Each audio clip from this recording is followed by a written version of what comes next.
¿Crees que Latinoamérica importa para Estados Unidos? Pues éramos su patio trasero, pero depende del gobierno. Ahora creo que ni existimos. Claro que existimos. Quizás Trump no sabe, pero hay interesados en nosotros. Al evolucionar Estados Unidos, se va olvidando de Latinoamérica y su importancia económica. Estados Unidos comienza a invertir en Europa y en Asia. El petróleo latinoamericano ya no le es necesario. El petróleo se multiplica por todo el mundo y si un país latinoamericano cierra sus puertas para conseguir estos minerales, Estados Unidos los encontrará en otro lugar. En la década de los 90, la principal estrategia de Estados Unidos era el establecimiento de alianzas militares y la cooperación multilateral. Y después de la Guerra Fría, Latinoamérica desaparece del radar estadounidense, ya que no es importante en ningún ámbito, ni económico, ni político, ni militar. Los gobiernos de Obama y de Bush son bastante similares si hablamos de las políticas impuestas en Latinoamérica. Ellos ven a Latinoamérica de esta forma. Cuba y México importan. Centroamérica es vigilada por sus extensos flujos migratorios y de Colombia solo se observa el narcotráfico, aunque Estados Unidos siempre termina involucrándose en los problemas latinoamericanos, así como se observa en su ocupación Haití, Venezuela y Bolivia. El Estados Unidos de la Guerra Fría y el Estados Unidos actual buscan el beneficio propio a costa de otros, y las diferencias son el contexto y la forma de llegar a otros países. En la Guerra Fría, Estados Unidos buscaba el fin del comunismo a costa de aquellos países pobres, que ellos creían que podían convertirse, ayudándoles, dándoles incentivos y ayudas económicas para convertirlos en aliados. El Estados Unidos actual. La ayuda la recibe quien esté de acuerdo con su ideología del gobernante. Y si no eres aliado, entonces eres un enemigo. Y si no acatas mis órdenes, entonces no recibes ayuda. Un cambio sustancial en un país que en la Guerra Fría nos vio a los latinos como una ayuda, aunque también debemos admitir que siempre hubo intereses de por medio, solo que diferentes a los actuales. Ahora el racismo y la xenofobia ha tomado a Estados Unidos, aunque la verdad siempre lo ha tenido, y busca dañar a los países pobres y débiles de Latinoamérica.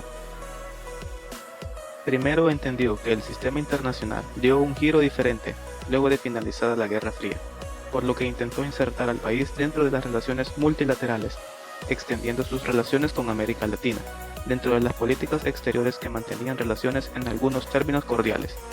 El segundo, es decir, Trump rechaza completamente el sistema mencionado anteriormente, puesto que practica más bien un nacionalismo unilateralista, de forma más agresiva, ya que se marcan intereses muy selectivos, en algunos casos contradictorios, que complican las relaciones con algunos países vecinos. Es paradójico en cierto sentido que las acciones llevadas a cabo por Trump vayan en contra de lo que la administración de Barack Obama había realizado y de cómo este último intentó mejorar en las relaciones entre el norte y el sur del continente. Es conocido que la presidencia de Trump ha profundizado las brechas, no solo con el continente americano, sino más bien con todo el mundo, pretendiendo posicionarse como una potencia hegemónica y tomando acciones contra otros países, como China, lo cual dejaría muchas fricciones a nivel internacional en los modelos de desarrollo económico y en la democracia de cada uno de los mismos.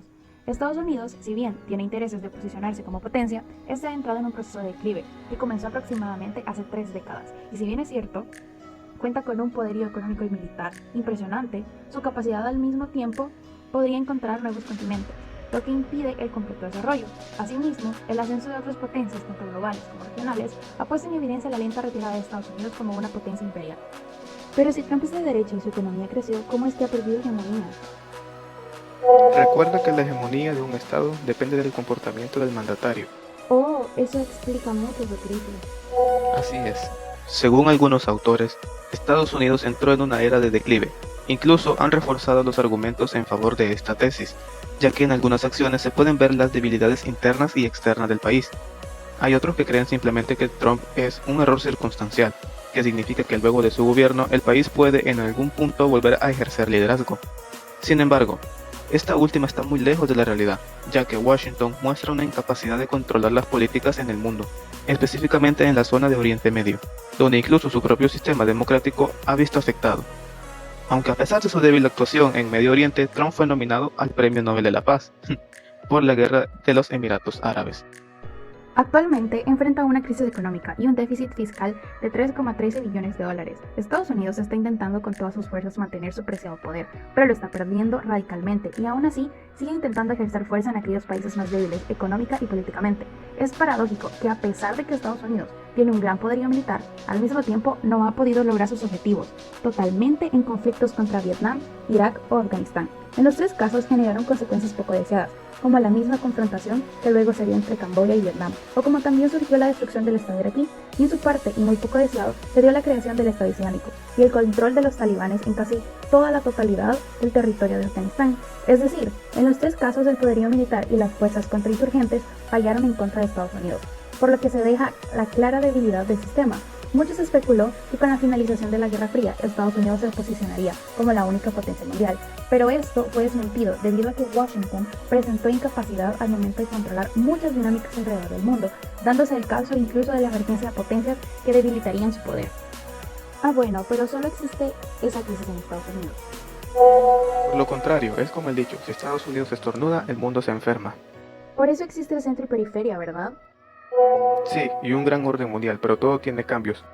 Uno de los autores que defienden las tesis del declive menciona que una de las causas del mismo es que las instituciones creadas posteriores a la Segunda Guerra Mundial se han visto debilitadas, como por ejemplo el Fondo Monetario Internacional, el Banco Mundial o el Consejo de Seguridad de la ONU. Vaya, al parecer los juguetes del púlpito se le están arruinando.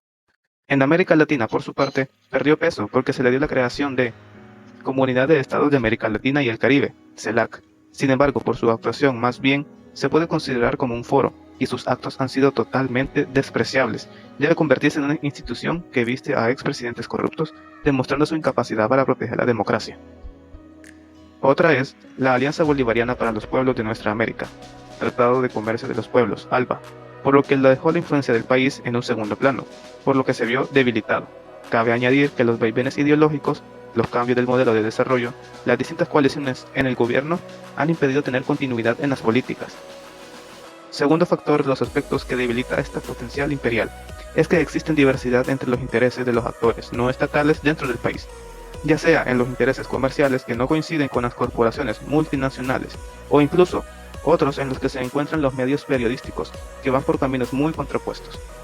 Asimismo, existen organizaciones no gubernamentales que operan en forma diferente y muchas veces opuestas que no permiten la cooperación dentro del país.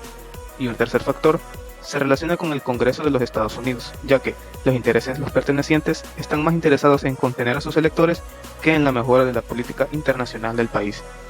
Obama fue el presidente que intentó mejorar las relaciones multilaterales, como se mencionó antes, con los países del mundo, pero son estos mismos congresistas los que en principio limitaron las iniciativas del presidente en aspectos como el medio ambiente, el control de armas, incluso lo relacionado a los derechos humanos, por lo cual para el presidente anterior fue complicado ejercer nuevas relaciones dentro del sistema internacional, y aunque Estados Unidos se pueda tener como referencia de una gran potencia, dentro del país existen muchas circunstancias que posibilitan la fractura interna, y se suman a ello las causas por las cuales tiene una infraestructura deficiente.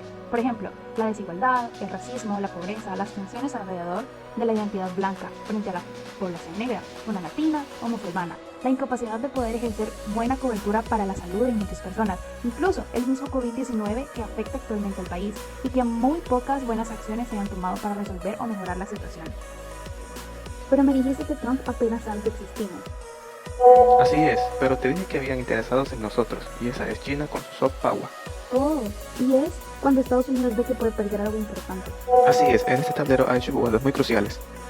Las relaciones internacionales, específicamente en cuanto a seguridad y en comercio se refiere, diversos países de Asia, como Japón, y de Oceanía, como Australia, han evidenciado la crítica y la presión que el presidente Donald Trump ha ejercido durante su gobierno a los países del sur. Dentro de las medidas por las cuales se nota, por ejemplo, que Estados Unidos se retiró del acuerdo del programa nuclear iraní, también del tratado sobre el armamento nuclear de alcance intermedio en Europa, y consideraba abandonar otras armas nucleares que se habían negociado posterior a la Guerra Fría entre Washington y Moscú, y también en el 2019 retiró casi todas las tropas estadounidenses que luchaban contra el Estado Islámico, con ayuda de los kurdos, permitiendo a Rusia pasar a controlar el territorio, así como casi al mismo tiempo planeó la salida estadounidense de los países de Irak y Afganistán respecto a las tropas. Por su parte, en América Latina y el Caribe, las políticas ejercidas por el presidente Donald Trump están vinculadas específicamente con las drogas y migración, es decir, su objetivo es detener el flujo de las mismas, y presionar al mismo tiempo en Venezuela, Cuba y Nicaragua, para que se hagan cambiar los regímenes. Aunando todo esto, y no menos importante, está la limitación de la presencia de China que existen en la región, es decir, que el presidente pretende estrechar sus relaciones comerciales con gobiernos afines, estos evidentemente que van desde la derecha hasta la ultraderecha. Sin lugar a dudas, no hay que olvidar que aunque por mucho tiempo Trump se propuso desviar su vista a esta región, con la llegada de un nuevo actor al tablero de las relaciones comerciales, Latinoamérica se volvió la favorita de Estados Unidos. Desde la entrada de Trump a la presidencia, dejó muy en claro que las relaciones con América Latina no eran su prioridad. Sin embargo, repentinamente, algo cambió cuando apareció en el escenario un nuevo actor, China. Desde este instante, Estados Unidos empezó a involucrarse mayoritariamente en lo referente a esa región, y de repente el patito feo se convirtió en un chiste. Y habrá que ver quién lo desplomó primero. Recientemente, los Estados Unidos han estado emitiendo acuerdos con países latinos, como fue el caso de México, Perú y Chile. Huele a gato encerrado entre tanta cordialidad. Otro acuerdo importante de mencionar es el USMCA en Estados Unidos, Canadá y México, que a pesar que no obtiene grandes beneficios a los estadounidenses, le ha ayudado a eliminar legislación sobre el medio ambiente. Los beneficios no son beneficios y los demás no se enteran de quién está ganando más. Pero, ¿cómo están las relaciones chinas con Latinoamérica? Si algo ha dejado claro la República Popular de China es que sus negociaciones distan mucho de temas políticos o ideológicos, siendo su principal objetivo el tema económico. Como quien dice, no importa el color de la manzana, sino el tamaño. Esta es una de las razones por las cuales ha incrementado su presencia en la región, ya que, por el contrario, a Estados Unidos sus objetivos son meramente comerciales. Mucho se ha tratado de transversar la información sobre las relaciones entre China y Latinoamérica. Sin embargo, es claro que ha ganado gran peso en la región, estableciendo tratados de libre comercio con los países latinos. Pero ojo a las ideologías, que esas casi no se venden. Aún con China parece que muchos ven un futuro prometedor en Estados Unidos. Recuerda que es más fácil migrar a Estados Unidos que a China. La situación está más tensa que nunca. Sí, pero la migración siempre será tema de política y promesas de campaña. Es por ello que las elecciones llevan temas migratorios como prioridad. Mexicanos, bienvenidos al sueño americano. La embrionaria relación entre Estados Unidos y Latinoamérica está dejando mucho de qué hablar, principalmente por la manera gringa de expresarse de los mexicanos. Esta simpatía no está dirigida en iguales proporciones a todos los países. Prueba de ello es la relación que mantiene con México, país al que ha acusado repetitivas veces de la crisis económica que el país enfrenta. Si México no se entera de lo que se le culpa, hay que esperar a que no se dé cuenta. El marketing político a la hora de las elecciones es perceptible a flor de piel. Se busca llamar la atención por medio de distintos medios, la xenofobia, el racismo, sentimientos nacionalistas. Pero al final de cuentas, la intención de los votos tiene raíces más profundas que el mero racismo, sino por la economía. Somos la generación de la inmediatez. Como consecuencia de la globalización, necesitamos conocer todo de manera rápida. Se premia el show y el ataque. Razón por la cual ganó Trump. Pues eso provoca el populismo, definido normalmente como un mecanismo de manipulación, utilizado por cualquier espectro ideológico. Problema de los populistas: se ofrecen soluciones mágicas e inmediatas, donde termina siendo peor el remedio que la enfermedad. Estados Unidos ignora su crisis de un déficit de $20 millones, causada por diversos motivos, como las guerras en Medio Oriente, crisis de educación, rescates a bancos que habrían quebrado, echando la culpa a un grupo por su tema, mayoritariamente étnica, en vez de resolver el problema. Pero, ¿quién se fija en esto cuando se está salvando el país de la crisis? Ahora que Trump sabe que existimos, ¿no va a querer irse o sí? Estados Unidos siempre ha estado ingiriendo en Latinoamérica, pero Trump lo llevó a un nivel más allá. Es verdad, las amenazas directas bajo aranceles y restricciones nos sofocan más. Es por ello que estamos olvidados pero obsesionados por seguir siendo débiles. Estados Unidos siempre ha buscado ejercer la injerencia de la región, de lo que comprende México, el Caribe y la problemática Centroamérica. De tal manera, parecería que el sur de América se ha olvidado un poco, pero la pregunta sería: ¿por qué Estados Unidos no ingiere tanto en Sudamérica, tal como lo hizo en el siglo XX? Bueno, generalizando un poco, ya que Venezuela solamente ha sido como un estado del cual pudieran obtener lucro debido a la fuente de petróleo que confluye en el famoso Golfo de Venezuela, el presidente Trump también ha seguido esa práctica apática de no tomar en cuenta a Sudamérica. Centroamérica dice: me explican cómo Estados Unidos, sin ser invitado, repartió el pastel y le quemó la parte más grande. Estados Unidos ha estado en constante injerencia en Panamá, pero meramente por intereses de por medio, ya que básicamente es el principal hacedor del canal en tierra panameña. Se metió de lleno con las diferentes revoluciones que asolaron a Centroamérica en la década de los 70 y los 80, los altibajos en las relaciones con Cuba y su interés por las reservas petrolíferas en México y sus importantes reservas de gas. Latinoamérica se convirtió en una reliquia, y el beneficio nunca lo vimos. Solo Estados Unidos se benefició de todo esto. Estados Unidos posee tratados con distintos países para mantener el libre comercio. El problema de difundir amistad con favores es que al final se vuelve sirviente de alguien, como por ejemplo México y los países centroamericanos hacen hasta lo imposible por estar bien con su amiga estadounidense. Paradójico es que apuesta a alguien que no tiene nada que perder y de las dos formas gane. Estados Unidos ha dividido a América bajo una serie de estándares. donde la más cercana usualmente le obsesiona, la más lejana le interesa con menos frecuencia e intensidad. Como quien dice, Centroamérica y Suramérica se ha vuelto la tarta de Estados Unidos. Prácticamente tiene bases militares bordeando todo el territorio de México y el Triángulo Norte. En Cuba, precisamente en Guam. En ese sentido, la única estrategia plenamente continental ha sido el uso directo o indirecto de su poder seductor.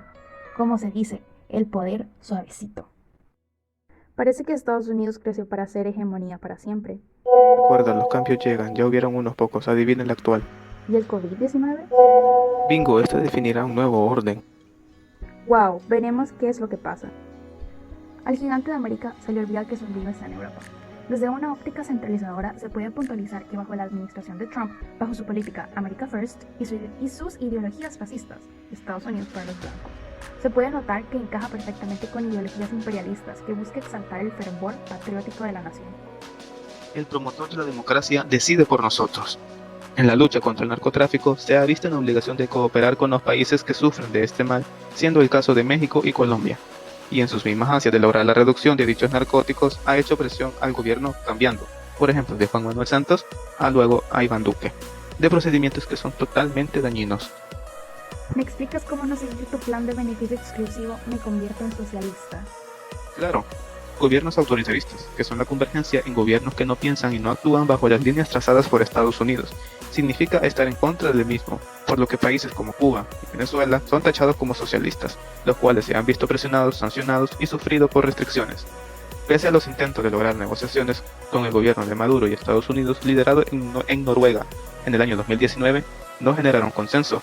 En el presente año se han implicado tanto a Maduro y a funcionarios de las FARC como participantes del narcotráfico. ¿Lo ves? Parecemos insignificantes, pero somos parte importante de este motor. Por ello, no somos libres y todo lo que vemos en acuerdo se queda en tinta y papel. Así es, Trump, quiera o no, generó y formó parte de las políticas que cambiaron el mundo.